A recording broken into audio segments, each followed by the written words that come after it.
Assalamu alaikum dear students. Today our discussion topic is figure of speech. But before discussion, if you haven't subscribed this channel, please subscribe this channel for more informative videos. First of all, you should know about what is figure of speech. A figure of speech is a word or phrase that possesses a separate meaning from its literal definition. यानी कि figure of speech एक word भी हो सकता है और phrase भी हो सकता है. फ्रेज क्या होता है? First of all you should know about that. A group of words which don't have any sense, it is called phrase. Just like under the table, on the tree, in the sky, these are all phrases. Figure of speech word भी हो सकता है और मुहावरा भी हो सकता है जिसका एक मीनिंग सेपरेट हो फ्रॉम इट्स लिटरल मीनिंग, यानी कि जो इसका मीनिंग दिया गया है उससे वो डिफरेंट मीनिंग आपको शो करे, तो वो क्या है?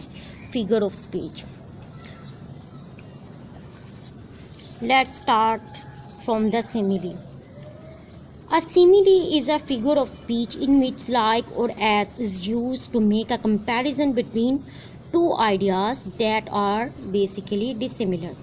यानी कि सिमिली एक ऐसी फिगर ऑफ स्पीच है जिसमें एज और लाइक को यूज़ करके दो डिसिमिलर जो आपस में ना मिलती हों चीज़ों के दरमियान मुआवजा किया जाता है. जैसा कि her eyes twinkled like stars. Like shows that it is figure of speech which is simile. She was as busy as a bee. As shows that it is simile. In simple definition, the comparison of two unlike things using like or as is called simile. अगर हमने दो चीज़ों को comparison करना है और word हम like और एज यूज़ कर रहे हैं तो ये क्या है? ये सिमिली है. As cunning as a fox. As shows that it is simile. He fought in the battle like a lion. Like shows that it is simile.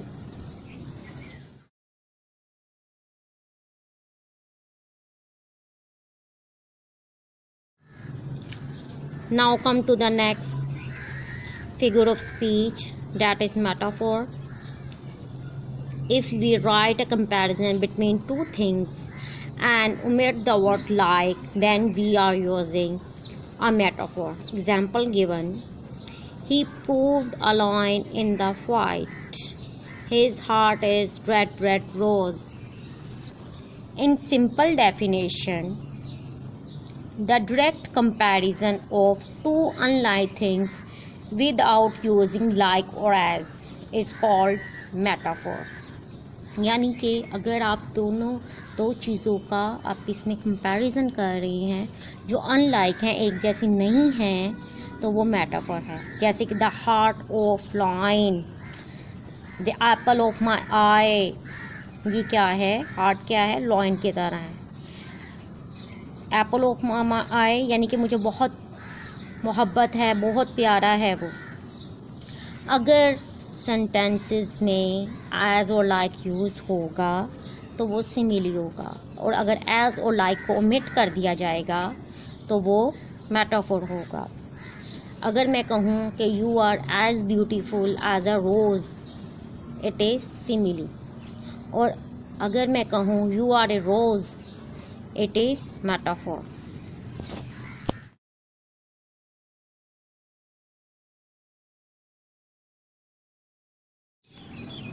Now come to the next figure of speech, personification.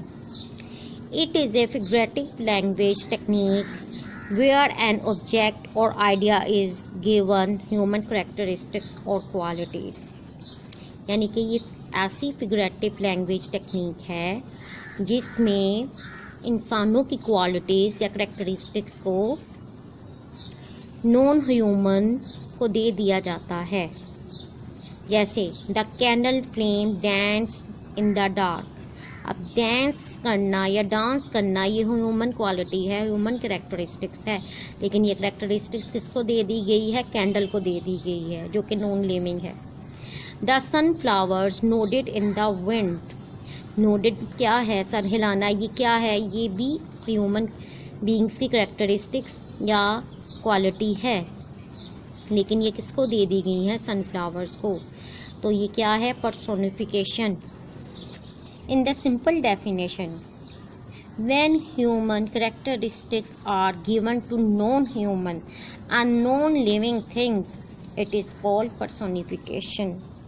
यानी कि जब इंसानों की qualities या characteristics को non human, जो इंसान नहीं है, या नॉन लिविंग थिंग्स, जो ज़िंदा चीज़ें नहीं हैं, उनको दे दी जाती है, तो वो फिगर ऑफ स्पीच होती है पर्सोनिफिकेशन। जैसे for example, brown grass was begging for water. Beg करना, मांगना, भीख मांगना, ये किसकी क्वालिटी है? ये इंसान ही मांगते हैं, लेकिन यहाँ पे किसको कहा गया है? ब्राउन ग्रास को। That's why it is personification. The sun smiled at us. Smiling भी कौन करता है? इंसान करता है। तो ये भी किसको दे दी गई है? क्वालिटी सन को दे दी गई है। तो ये क्या है? पर्सोनिफिकेशन है।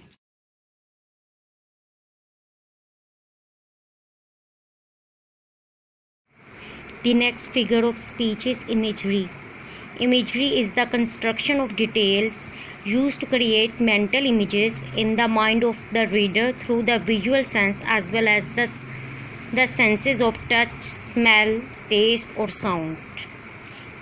अच्छा स्टूडेंट्स, इमेजरी की सिंपल डेफिनेशन ये है कि किसी चीज़ को देखकर, सुनकर, चखकर या छूकर उसका जो इमेज आपके माइंड में बनता है, उसको इमेजरी कहते हैं। एग्जाम्पल्स ऑफ इमेजरी हैं visual, huge trees in the thick and dark forest, auditory, the rustling of leaves, smell, scent of apples, taste, sweet and juicy oranges, touch, rugged and rough path।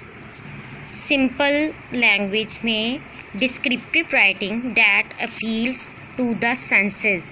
अब आपको पता है कि senses कौन कौन सी होती है? एक साइट की होती है, एक टेस्ट की होती है, एक टच की होती है, नेक्स्ट स्मेल लुक की होती है, एंड हेयरिंग की होती है। यानी कि जिससे आप देखते हैं वो हमारी आँखें हैं, जो टेस्ट है, टेस्ट हम ज़ुबान से करते हैं, टच जो है हम हाथ से करते हैं, स्मेल नोज से करते हैं, एंड हेयरिंग हम कान से करते हैं।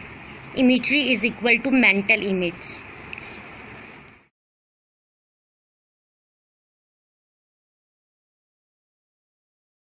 स्टूडेंट्स अगेन रिव्यू करते हैं कि आज हमारा डिस्कशन टॉपिक था फिगर ऑफ स्पीच। सिमिली क्या है? जिसमें आप लोग दो डिसिमिलर थिंग्स को एज और लाइक के साथ कंपैरिजन करते हैं, यानी कि एज और लाइक वर्ड को यूज़ करके दो चीज़ों को कंपेयर कर देते हैं जो टोटली डिसिमिलर होती हैं। और मेटाफॉर में क्या था? If we omit the word like और as from the sentence it is called metaphor. यानी कि अगर आप वर्ड लाइक और एज को निकाल दें तो वो मेटाफोर है। थर्ड जो थी वो हमने की थी पर्सोनिफिकेशन। पर्सोनिफिकेशन क्या है? जिसमें हम ह्यूमन कैरेक्टरिस्टिक्स को नॉन ह्यूमन या नॉन लिविंग थिंग्स को दे देते हैं, जैसे कि डांस है, नोडेड है, दीज थिंग्स। एंड इमेजरी क्या है? इमेजरी है कि किसी चीज़ को देखकर, सुनकर, चखकर आपके जहन में, माइंड में, दिमाग में जो इमेज बन रहा होता है उसको इमेजरी कहते हैं। If you like this video, please subscribe this channel and like and share with other fellows as well. Thank you so much.